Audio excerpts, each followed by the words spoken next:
Good morning, good afternoon, and good evening, everybody. Welcome to our workshop today, Labor and Climate Coalitions in an Energy Crisis and New European Dust for Gas with Samantha Mason. My name is Hiền Dong. I'm an online tutor at the Global Labor University Online Academy. This workshop is a discussion further from the lecture from Sam Mason in chapter 3 of our MOOC, Just and Green Labor Ecological Questions. I would like to give a notice that the workshop will be recorded. If you have any issue with that, do let us know. And now, and we invite everybody to introduce themselves in the chat box. And during the workshop, if you don't take a question for the question, then please keep the microphone off. In this 1 hour workshops, as usual, we will have 2 questions and 2 main questions. And for each question, there will be 20 minutes for discussion. And then the floor will be opened up for any questions, comments from the audience. In the last 10-15 minutes. Let me introduce our guest speaker today and also our course instructor, Samantha Mason. She's a policy officer covering sustainability and climate change at the Public and Commercial Service Trade Union in the UK. Her work covers supporting workplace environmental representative to build a sustainability agenda, writing policies briefs and materials around transformative just transition. She works closely with campaign groups from Extinction Rebellion to Friends of Earth. She represented the union within the Global Trade Union for Energy Democracy Initiative at the UK COP26 coalition. She also a member of the New Lookups Plan, the campaign for nuclear disarmament with particular interest in defense, diversification, and a number of campaigns around housing, climate change, and the environment. Her lecture in the MOOC analyzes an emergence of a coalition against environmentally destructive fracking. Samantha, the first question is, could you please elaborate a little bit more about the situation of a new European dust for gas at the moment, and what difference does the Ukraine war make, and the need for additional sources of gas in the UK, please? Thank you, Ian, and yeah, thanks Sarah for inviting me along and being able to do this session. Obviously, it's equally important for me to obviously hear the questions and discussion as well from the participants. So I think that's a very big question, and it's quite interesting. And probably not surprisingly, from when we did this session over a year ago in May, a lot has changed. A lot has changed, not in a good way, unfortunately. And even just looking through the online lecture that I did, I was just, trying to sort of highlight some of those changes specifically in the UK situation. But just to start a little bit from Europe, I'm certainly not a big expert in European energy policy specifically, but clearly the Ukraine situation in February this year changed a lot of things, and it changed very sharply our whole energy discussion.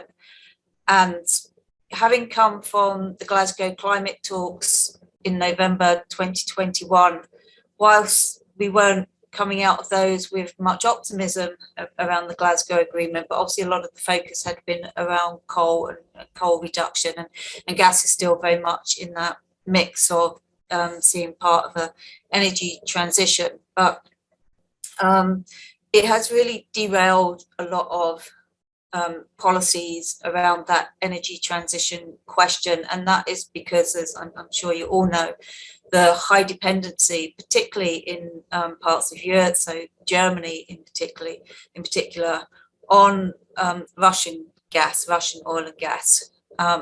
So there's been the sanctions, as we know, on Russia around oil and coal, and of course some of the rebound on that has been from Russia, limiting the supplies of gas into Europe and, as I said, particularly Germany and other parts. And I think it's really exposed, obviously, all these, the geopolitics of the energy system and these levels of dependency. And I don't want to get into specifics about the Ukraine war, because that could take us into a very different kind of discussion. But I think it's more about where we build these energy alliances and reliances across our system. And so, of course, coupled with that is, the increase in energy prices, which was already happening prior to the Ukraine war. It hasn't just happened from February. This was happening obviously towards the end of last year and for some time. But what was I going to say? I just lost my train of thought there. Sorry. So I think that what we're seeing now is obviously this very sudden knee-jerk reaction to how we're going to deal with the energy crisis in terms of supply. Now, in the UK, we don't have a high dependency on Russian gas. It's one of the big myths that actually gets talked about in the UK context nationally in these debates. We have about 6% or less than that reliance on Russian gas. Actually, we get a lot of liquefied natural gas from Norway and from Qatar and from other places, and of course the North Sea offshore oil and gas reserves that we have here. But of course, for the UK, one of the interesting things is that we don't own any of our energy system whatsoever. So we had quite an interesting situation last year where people were talking about increasing production in the North Sea in the UK, and yet we had record exports of gas last autumn. And of course, they weren't coming into our system. I mean, we were buying that back at higher prices because, of course, the companies could make money on the international markets for that. And we're buying our own, if you like, gas back at higher prices. But I think it's also worth to note that I was just, having a sort of look back through some resources for this session. In December 2014, the European Parliament put out a policy briefing on shale gas and EU energy security. And again, then this was looking at their energy policy and their high dependency on Russian gas. And again, the Ukraine situation, because obviously there were issues there related. And you just think we've got this 8-year period when nothing has really been done. We've had lots of policy, we've had lots of targets, we've had lots of discussions on whether they're in line or the context of the global climate talks, or whether just our own sort of national context or the EU context. There's really been little done to secure our energy security across the board. And of course, making that transition that is now being talked about, that we're having to move very quickly to get to renewable energy. So of course, there's been new discussions in the EU this year with the Repower EU document that they produced around the spring or into March time, included in May, about looking at reducing demand, about increasing renewable capacity, obviously trying to reduce the reliances, and obviously looking at, in the EU context, about how they share the energy as well. And obviously the UK is now outside of the EU, so we're not part of that discussion anymore. So that's interesting in the EU, although one of the problems is that still comes under a liberalised energy policy. So the thing that obviously I talked about in the video presentation is about our role within Trade Unions for Energy Democracy, which is a global initiative where we're advocating for the public ownership and democratic control of energy, and advocating for energy as a global public good and pushing back against the liberalised, privatised model. And and again, we think this is what's happening now is very symptomatic of the fact that we've got this laissez-faire approach and liberalised energy model, particularly in the UK.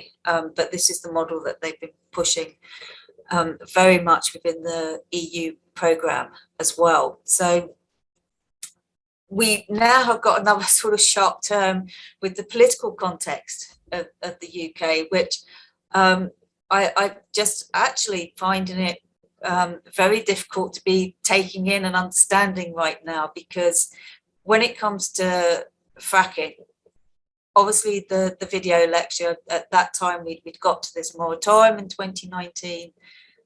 We were really thought that whilst it hadn't been totally stopped, we didn't think we would be facing this fight again against fracking. And I think just this week, as we're reconnecting, so yes, so just in case those anyone here not aware, so the new UK Prime Minister Liz Truss last week, 2 weeks ago, sorry, just before the Queen's death, was introducing a new energy security policy, and one of the pillars of that is about removing the moratorium on fracking. And so we knew this was coming, because obviously in the election process for the new leader of the Conservative Party in the UK, this had been talked about. So it wasn't a massive surprise, but I think to have it there so soon, it's just like, well, yeah, do we really have to go through this debate again? And it's quite interesting. So on one level, obviously, as I've talked about there, the alliances that we've had, that's all quickly come back together. I mean, we've not actually sort of done anything together as yet, but all the groups that were there from a few years ago, I mean, everybody has decided, well, you know, we just regroup, we come back again, and we rebuild our coalitions around this. So that's fine on a sort of campaigning level. And also there are some strong voices outside, if you like, the climate movement, outside the trade unions like my own, who've always been opposed to fracking, that also say, you know, this isn't a sensible policy. Some within industry, because, you know, the UK doesn't have a geology like the US, for example, where it's actually going to be cost effective to do fracking in if we wanted it. And these were some of the strong arguments, you know, pre the moratorium, and I think, you know, some were accepting. So just on an economic and making money out of it, businesses are not going to be able to thrive very much. But I think that this, what I don't understand, and this will just start to emerge in the next weeks, is really what the motivation is for this policy to come in. We could have onshore wind energy, for example, which is much cheaper. We could get in place much quicker than we can with fracking. That will take many years to do.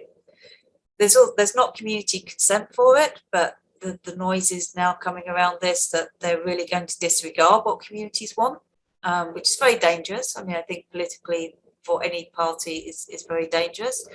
I think one way they will try and get around that, which they offered before, is local bribes, that basically if you have a fracking site, we will give money into community projects, and that was always part of the deal before. So so I think, yeah, so that's also interesting. But of course, the other side of this as well is renewing licenses or issuing new licenses for new drilling projects in North Sea oil and gas. So again, this is going totally against where we need to be in terms of the climate agenda. It's going totally against, you know, what even the International Energy Agency is saying, that we can't have any more fossil fuels. And so it's just quite a bizarre situation we're in right now, because also it's not going to address any of our energy problem in the UK at all. Most of it won't come in and relieve the situation that we have. It won't reduce prices, and you know, it will take many years to come on board. So it's very strange where we're at the moment, and so I mean, it's very timely that we're having this discussion now, this workshop now, because it is really right at the beginning of this moment, and it's going to be interesting to see how this does unravel in the next months. And I think maybe just to finish on one point, in case you want to take any questions, is the politically how this will play out, because a lot of the places, So I think in 2019, one reason why, and I think it is mentioned in the video lecture, why the moratorium was introduced is because some of the places where fracking would likely happen are in conservative constituencies, and they knew that there was a lot of hostility. That will happen again, but it will also happen in some of the areas which we call the red wall areas, where the Tory party took seats off the traditional Labour Party in the 2019 election. So that starts to play into a different dynamic as well. And if you're not going to offer cheaper energy for those communities either, but perhaps they think the community bribes will work, I don't know. That's quite an interesting situation. So I think, yeah, it's something to keep watching in the UK context, and obviously in the wider EU context is going to be interesting. Of course, just to say what we are seeing, and I'm sure most of you will, if not all of you, will be aware of. We're now seeing a rolling back of closure of coal mines and extension of nuclear projects across Europe, and really facing a big crisis this winter. So I'll just finish there. Thanks. Thanks very much. That's very insightful input from the situation that not only the UK but also European countries also facing. The floor is open for any questions and comments and thoughts. You could either raise your hand or put a question in the task box. We were looking at both.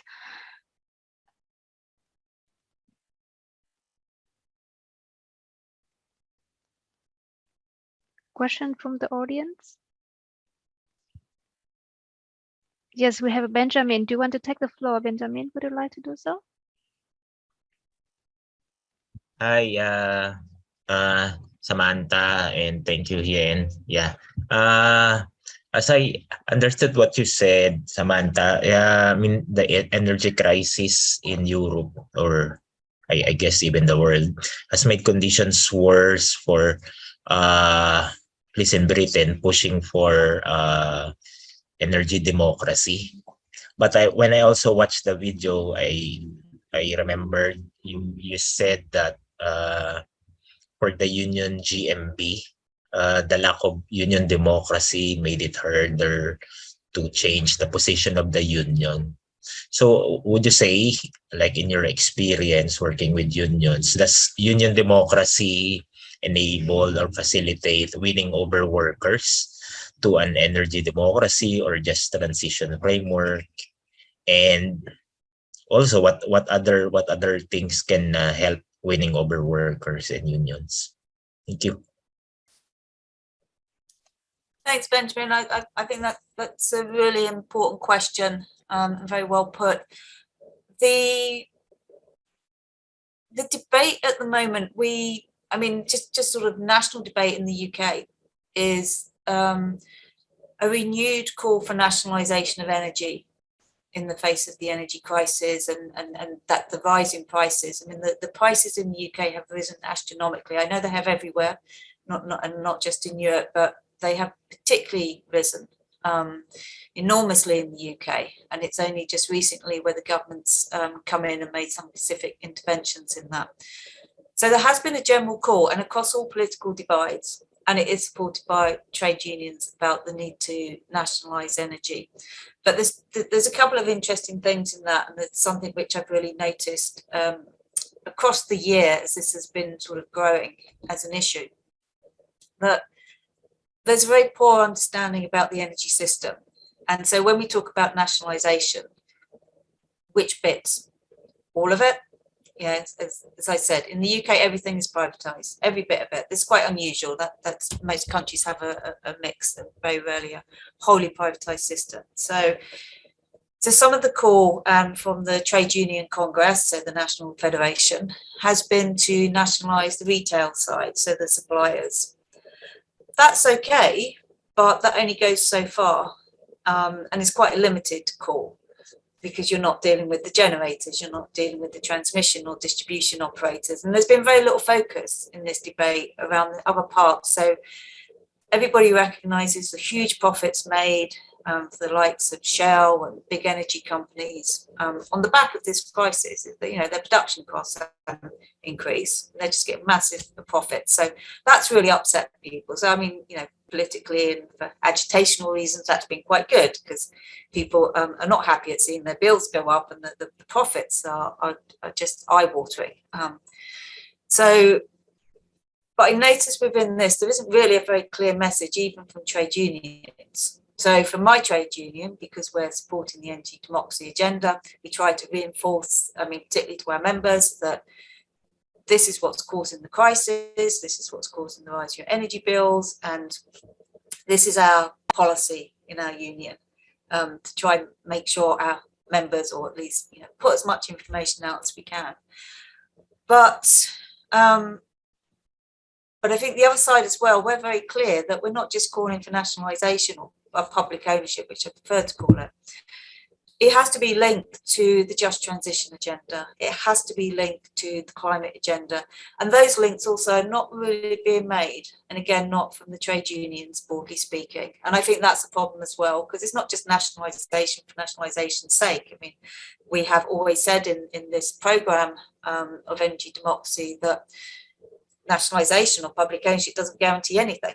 Of course it doesn't. We have state-owned enterprises. It's how you design that system, and particularly the democratic control and participation in it of workers, energy users and communities, for example. So I think we need to do a lot more work, and again, very timely.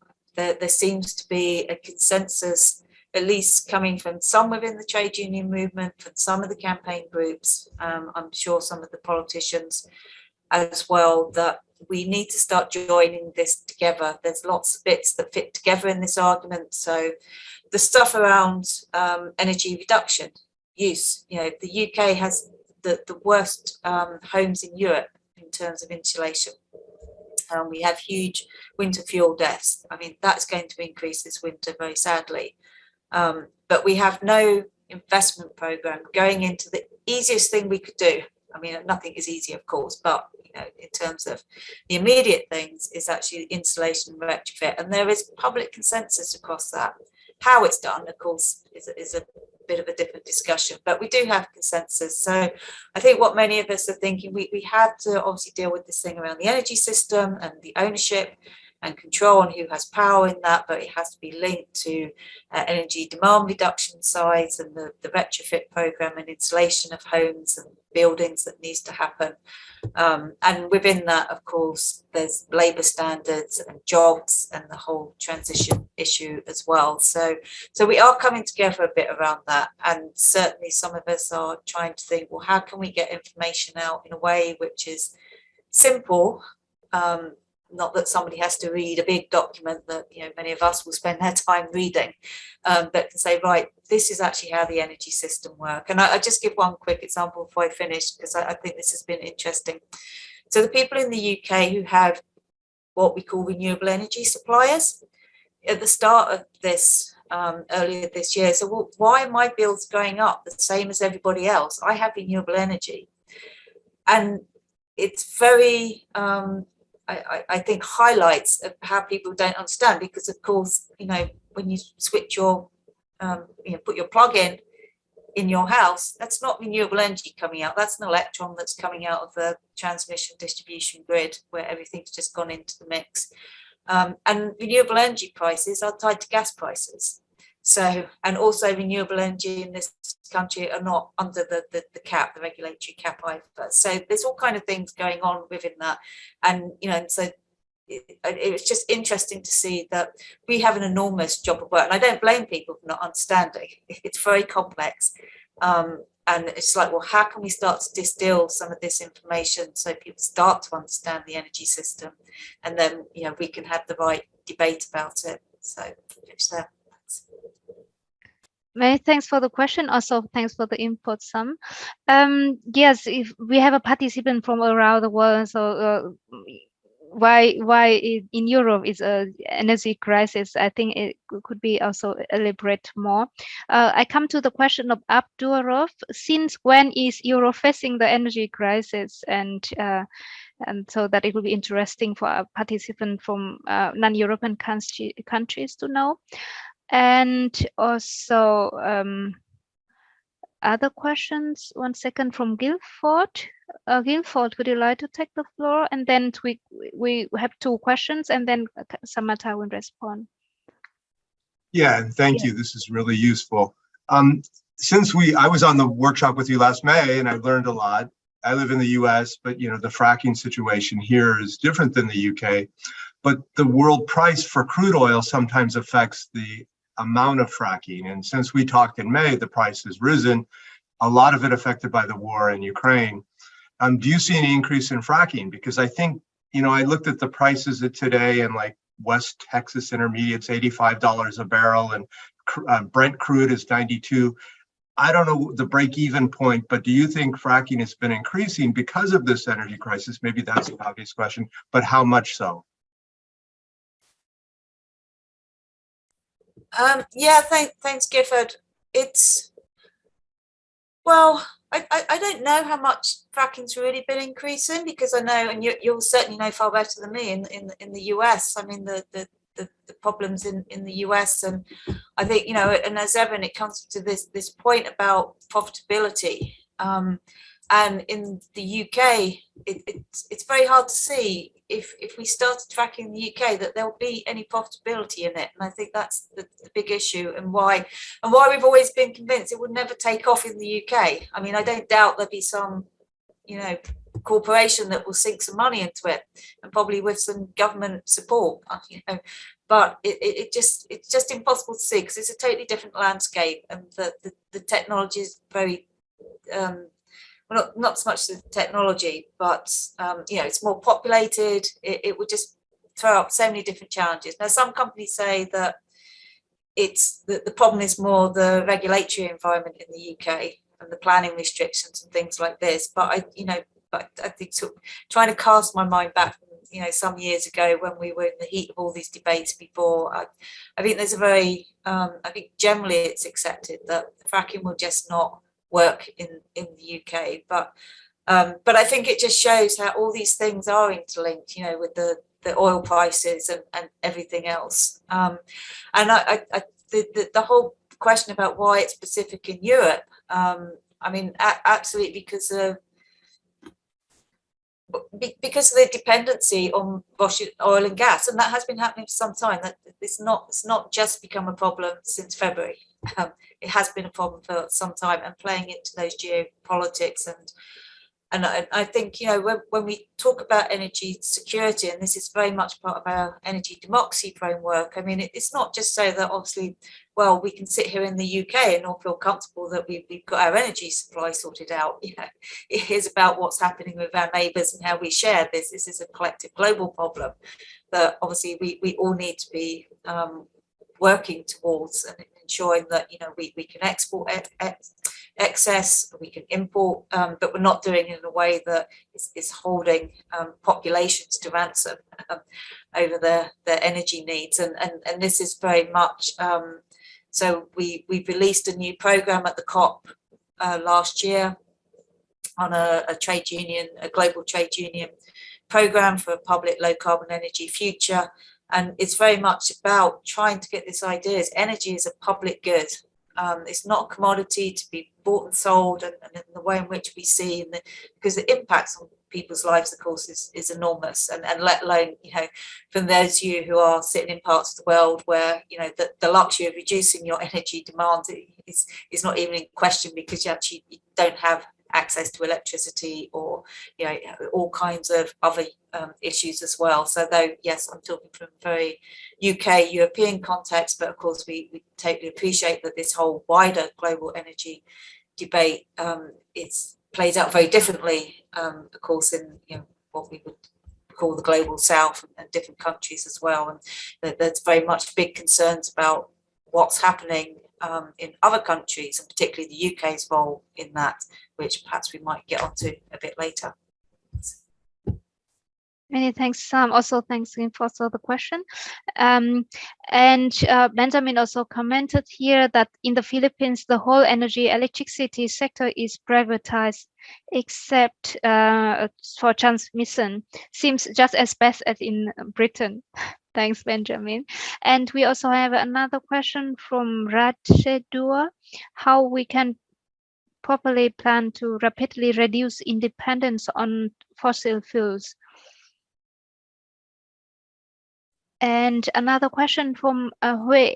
Currently, we use the use of fossil fuels is still very large. Transitioning to renewable energy requires huge investment by countries. How to improve this problem? Thank you so much. Sam, please could you like to take these two questions? Yeah, thank you. Yeah, I mean, it's interesting. I know that wasn't a question from you again, Benjamin, but I mean that about the transmission grid, because most countries, at least, the transmission grid isn't privatized. There's some quite obvious reasons. It's a natural monopoly.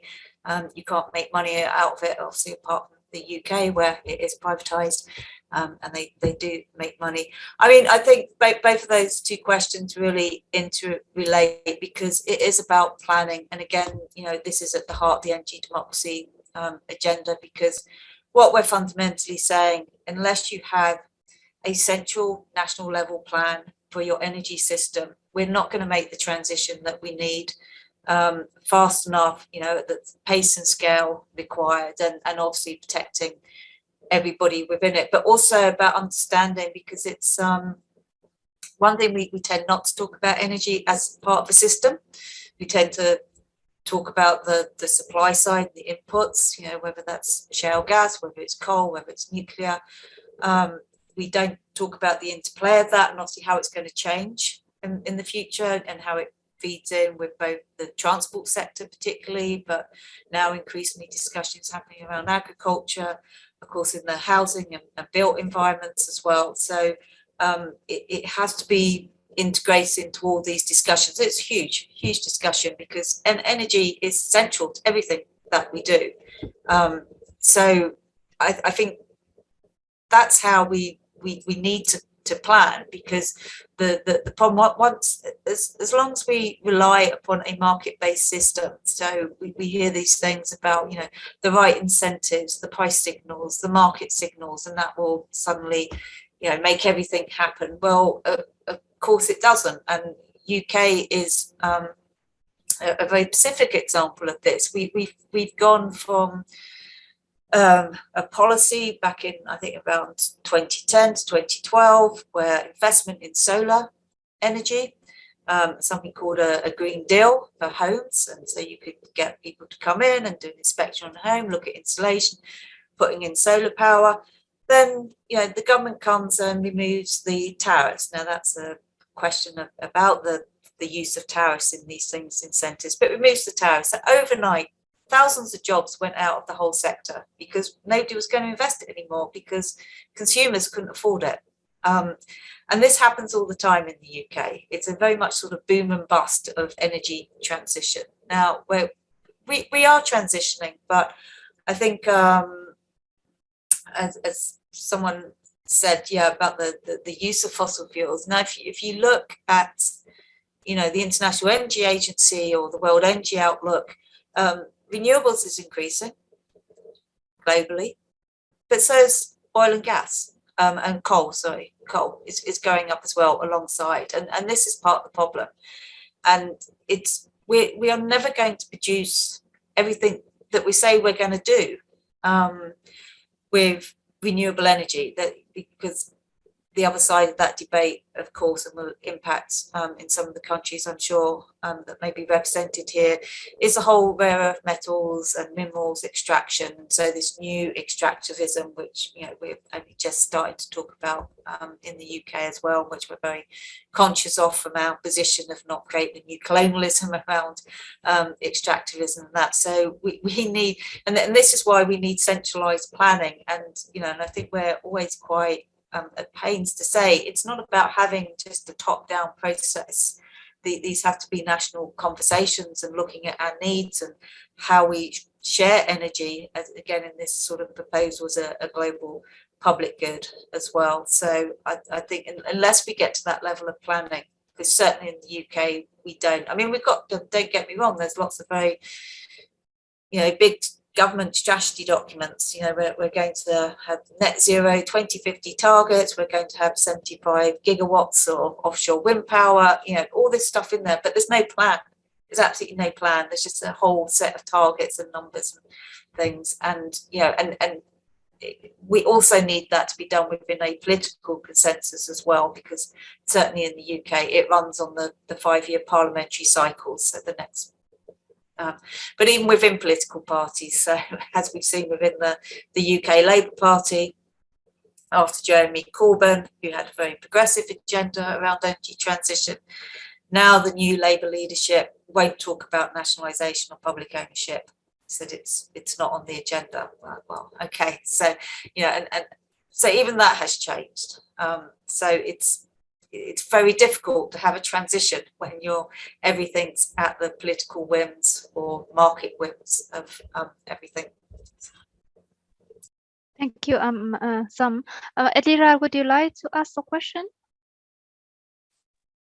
Yeah, but also you can read it. I mean, it's just about these proposals that, I don't know how official are they, but basically to tax the fossil fuel companies who are recording this extremely high profits. And is there any discussion to link them to then investment in renewables, or what are the discussions on that? Yeah, it's well, this government won't tax the fossil fuel companies. It is a debate from the opposition. That's one of their central policy proposals, and to reinvest that money in the retrofit and installation programme, and that makes a lot of sense. I think most people would agree with that. So, but there is absolutely no intention to do anything about the profits. And what the government has now done with their proposals to cap the energy price increases with £150 billion. Now, we don't know how that's going to be funded. We should find out tomorrow. There's a mini budget tomorrow. But we are going to subsidise. So the profits of the energy companies will stay the same. You know, and yet £150 billion of taxpayer money will then go into subsidising their profits. It's very strange. So, but I think there is, broadly, I think most people across the political divides, you know, as the average person on the street, so to speak, can see, are quite horrified by the profits. And, you know, I've never quite felt in this country, certainly not since some of you may be aware of what we called the poll tax riots back in the 80s, which actually brought down Margaret Thatcher at the time. And this was putting high bills on people in terms of their local authority taxes. So people stopped paying them. We've now got a movement called Don't Pay, Won't Pay, which is about not paying your energy increases on the 1st of October. This is the next time the energy bills are going to go up. And it's quite interesting how that has grown very, very quickly and across different classes. And I think this is what's really shifting things, because it's not just low income people, it's not just the traditionally vulnerable, it's hitting absolutely everybody. And the one statistic that has really stuck in my mind about a month or so ago, with where the energy bills were proposed to go, there was saying 45 million people in the UK would face fuel poverty. Now the population's around 66, 70 million. The adult population of the UK is around 55 million. Now if you say 45 million are going to be facing fuel poverty, you know, that is just such an incredible statistic in a rich industrialized nation. And so I think that is really galvanizing an opposition that I haven't seen, as I say, since we go back to the 80s or 90s rather, or, you know, Margaret Thatcher and some of the things that she did. But we've got a government who is, you know, we've just lost Boris Johnson, who styled himself on Winston Churchill, and we've got Liz Truss, who's styling herself on Margaret Thatcher. So it's quite disturbing, but she's going to be very aggressive in some of these things, unfortunately. So that's where we are. Thanks, Sam.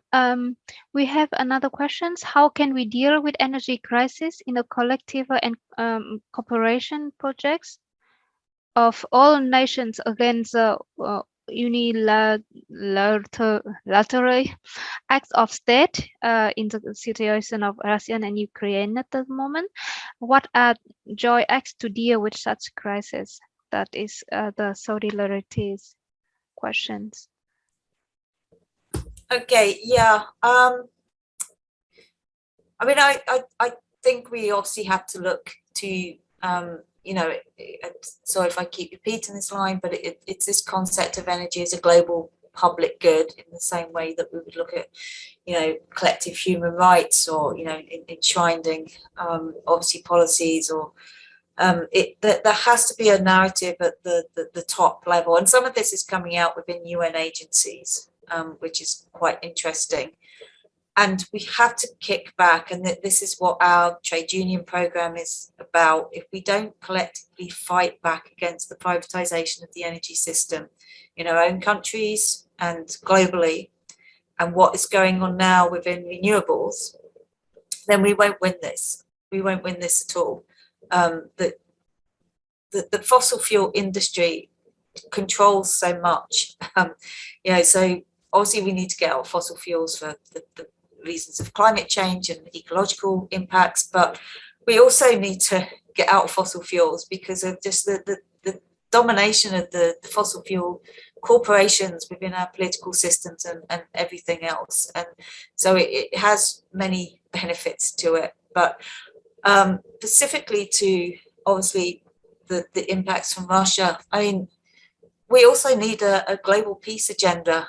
We're actually, you know, I don't really want to get into, because we could stray into a very different discussion, but, you know, unless we're fighting for peace and we can't achieve any of these things. And obviously the war in Russia is being used by governments to really push behind that around to keeping the fossil fuel economy, and it's distracting on a lot of these other discussions. And I think from a sort of worker perspective, so all our discussions we've been having about just transition and, you know, decent jobs and how we move across, it makes it hard to get that discussion in there when you're in this kind of context, both sort of continentally within Europe and obviously globally, because this isn't just a continental, European continental issue. So I think we have to be very careful about our own narratives around this. As I mean, certainly as trade unionists, I think we need a kind of big discussion about how we're discussing these things, and not to get nationalistic as well, because this is the danger which we are in right now. Is a shift to the right, obviously not just in the UK. We've seen this happen in Sweden, the recent elections, and you know, and we're very alive to the fact that if people don't feel protected by the things that we're proposing, you know, in the cost of living crisis, and that's where they move. And of course, the just transition is actually rooted very much in that argument. If you go back to Tony Mazzarchi when he was first talking about these things, it's very much rooted within that discussion and fear of a rightward shift. Many thanks, Sam. There's a comment from Tatenda. In Zimbabwe, we have thousands of families surviving from working in the coal mining companies. The coal is used in thermal power station to produce electricity. I think it's also lots of the case of the global south, the countries in the global south at the moment. And that leads to our second question, the big questions of our workshop today, which is challenges in job transitions, not only in European countries, but also in other countries like Zimbabwe and other countries, and the need for alternative jobs. If there is no fracking, and where does alternative jobs will come from, and also from labor and climate coalition perspective, and what would be the reason? Could you share with us your opinion on this? Yeah, it's very I mean, the example from Zimbabwe, obviously, yeah, it plays in many countries and is very difficult. And which is why, and I totally agree with this. I think, you know, in the so-called global north, we have to be very conscious about the kind of transition pathway which we're proposing as part of the Just Transition model, and the COP27 coalition has put that challenge down to us, if you like, to think about our framing of these debates and discussions as well. And so it's a long question, so I just check my notes. So I think, yeah, in the challenges of the European countries in job creation, so I think a lot of it is because, just going back to the comments I was making just now, the corporations, I mean, certainly in the UK, but I don't think it's just in the UK, feel really empowered and emboldened right now. And we're seeing some quite terrible attacks on labour conditions and labour rights, which I think many of us never thought we would see. And they're getting away with it, basically. So they first used COVID to use some of these. So when we had the period of the past, you know, couple of years through lockdowns, etc. Now in this new crisis, they're using it again. And we're going to see, unfortunately, in the UK, further attacks on workers' rights and the right to strike. And we've just seen an undermining of striking workers. They brought in legislation very quickly to use agency workers to try and break strikes as well. So it's putting all this within our just transition frameworks and debates about the energy transition is very hard. Very hard. It's not the kind of not saying it's gone away from the trade union agenda, but there's so much more on there, and trying to make these links and make it very clear about what the alternatives could be. I think for most of us who work in this space and are active in this space, it's quite clear to us in our thinking, because obviously if we did the transition and we did it in a democratic way and with, you know, protection of labour rights and everything else and social protections, it would make a better world for everyone. In a UK level, internationally, and, you know, globally, obviously that works differently. I think one thing that struck me recently, and it goes back at, you know, particularly around the question from the attenders put in Zimbabwe, very fossil fuel dependent countries, particularly coal, is that one part of the just transition debate is around social protections. Now, 4 billion people in the world have no access to social protections. We just look at the devastation in Pakistan, a country that's also heavily indebted by the IMF. So I think we have to also understand, you know, global finance institutions as well, and the impact of them in these crises and these transitions, and also to, yeah, we can't be prescriptive. I mean, every country and, you know, groups have to work out, you know, what is the transition for that country, and we have to support that. So if I'm sitting here in the UK, we have to support, you know, comrades and sisters and brothers everywhere, what they're trying to do, and understand it, and the interconnections of that as well. But I think so the UN Global Assembly was meeting this week, and, you know, one of their things was about transforming the agenda, recognising the interlocking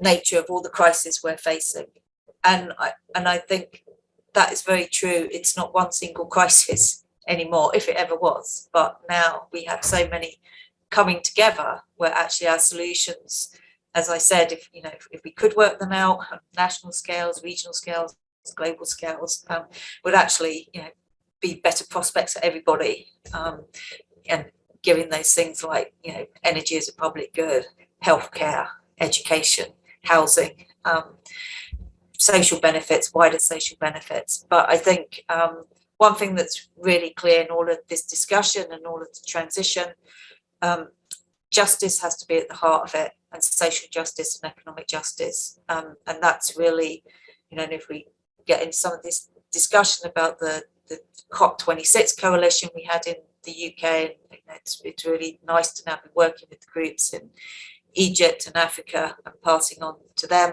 the experiences and hearing their demands, because I think we worked very hard to change that narrative, that it's not just about, yes, we have to talk about fossil fuels, and yes, we have to talk about this, but we have to talk about justice, and we have to talk about workers within that as well, because if we don't, we won't have them on side, which goes back to one of the other questions about getting trade unions on side, because this new non-fossil fuel world has to feel like a better world for everybody.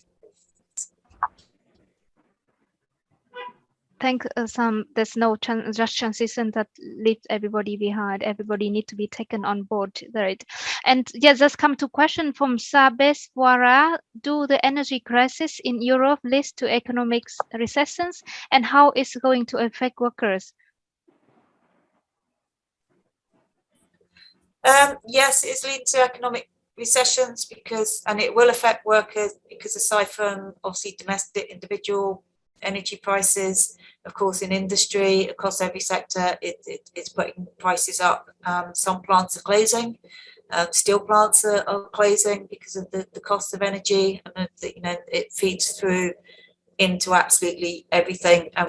We just had again, interestingly, small businesses in this country, because they've seen bills go from I'm sure this isn't the exact figure, but something like £1,000 a month to £30,000 a month, which for small businesses, actually, you're never going to make that money up. And of course, we're coming off the back of the COVID crisis, where many have already been struggling. So recession is happening. That's partly linked to obviously the wave of strike action that we're seeing in the UK and across Europe, because wages are not going up, unsurprisingly. They're being kept down, and we are seeing probably the worst decreases in standard of living than we've seen since the 1930s. And so I like to remind people this again isn't just happening now.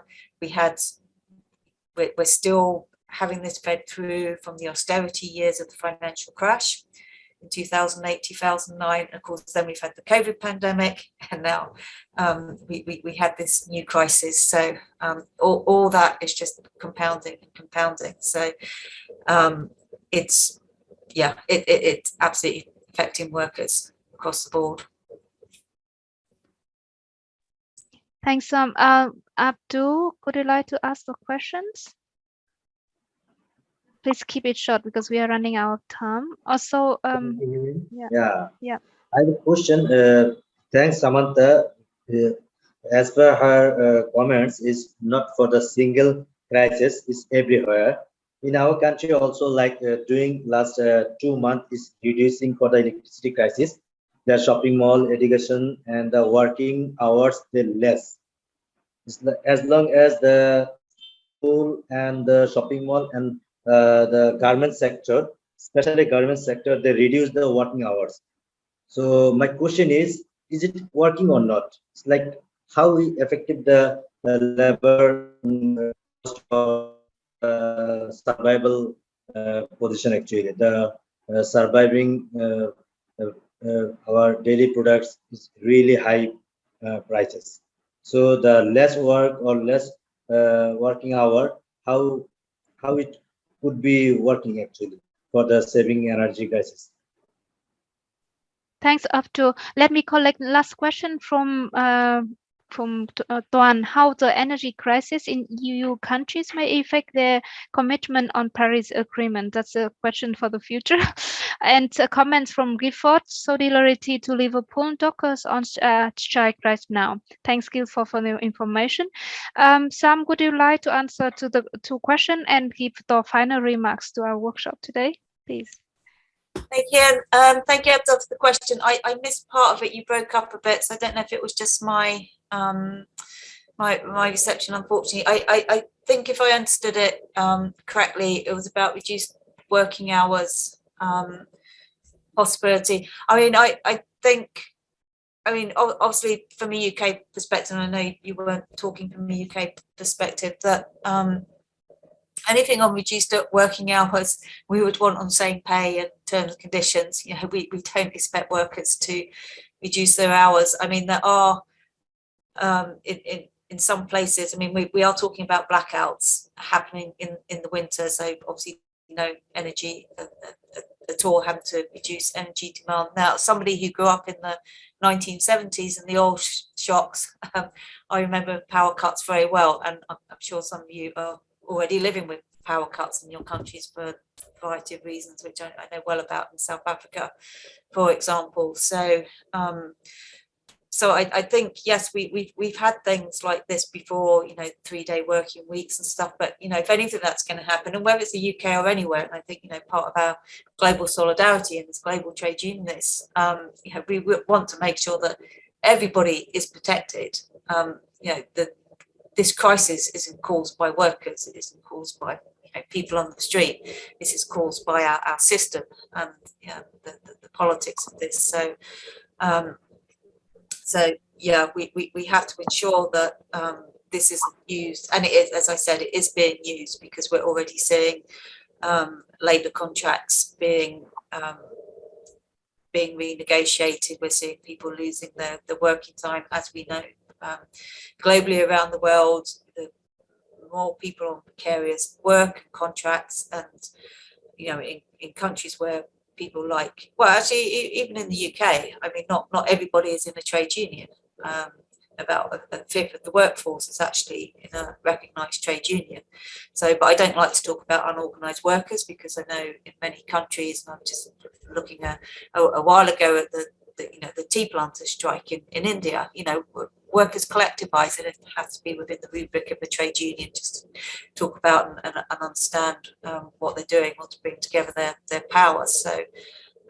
So I think it's really important that we, and as sort of participants in the global supply chain with our own consumption, that we understand these impacts across the board. And I think for us, that's very much part of our just transition arguments. It's not just what is good for us here, and it may well be very good. We have to think, well, how does that start to play out across the supply chain and globally for other countries, because we have to be working for our collective good entirely. In terms of the Paris Agreement, I think Egypt is going to be quite interesting. Now we've moved to this sort of annual stock take of the Paris Agreement, because everyone seems to be saying that, well, we can just do fossil fuels a few more because of this crisis, a few more years, and we'll come back to it. Well, as we know, climate change doesn't work like that. Greenhouse gas emissions doesn't work like that. That everything we're putting out now, and they're increasing, which is the other point. Even with the Paris Climate Agreement, then we are losing more and more time, and as if we haven't got enough critical situations. We know that the climate crisis is here, it's upon us. We felt it probably more directly in the UK this summer with the heat waves and highest temperatures ever. But of course, many of you will be in countries where that is already quite routine. But I think it's the first time I've actually felt in this country people were quite concerned over the summer with the heat, and just seeing the impact of that on workers, of course, who are not, in what people traditionally think, well, it's only if you're working outdoors or agriculture sectors. It's it impacted a lot of workers in what they do. And I think this is the really big challenge for us. And I think I probably said earlier that we're really trying very hard in the UK trade union movement to make sure this agenda doesn't get lost amidst everything else that everybody is having, quite rightly to deal with, but just to find ways of talking about it that links in to all those things. And and the docker strike, and the Liverpool dockers have got a very strong industrial heritage in the UK, and I think it is fantastic to see the wave of actions that are happening now, and this increasing militancy from the trade unions, and a lot of it hasn't been done through official action. You know, you have to jump through so many hoops in the UK to take industrial action. And when we've seen Amazon workers who are not in unions, you know, in distribution centres in the UK, kind of refusing to accept paltry pay rises. I mean, that's quite incredible. That something is shifting there. Definitely something is shifting. But what we want to ensure is that with that shift comes this wider understanding and narrative that this all has to link into, you know, these ecological questions and the just transition discussion. And, you know, we don't have to talk about it in these terms all the time, but we talk about it in a way that is making those links in people's minds. Because if you say just transition, that will mean hardly anything to most trade union members. But if we talk about it in terms of social justice and economic justice and all those things, and our traditional trade union terms and what we fight for, which is the core of being trade unionists, then, you know, I think we've got a chance and we have to keep fighting. So I just end in saying solidarity to you all and good luck the rest of your course. And look forward to any further comments. Thank you. Thank you very much, Samantha. And we have one last question. Would it be possible to take it from Hui? Yep, that's fine. Please, yeah, Hui. Dear Professor Samantha, actually it's not a comment or question.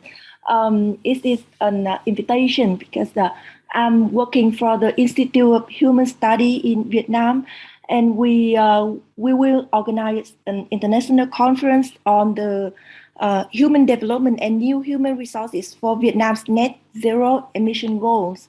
So I think it's really related to your topic today. So I would like to invite you to join and give a speech at our conference. So I'm so sorry if I'm a little bit abrupt, but if you allow me, I will send the more detailed information to your email.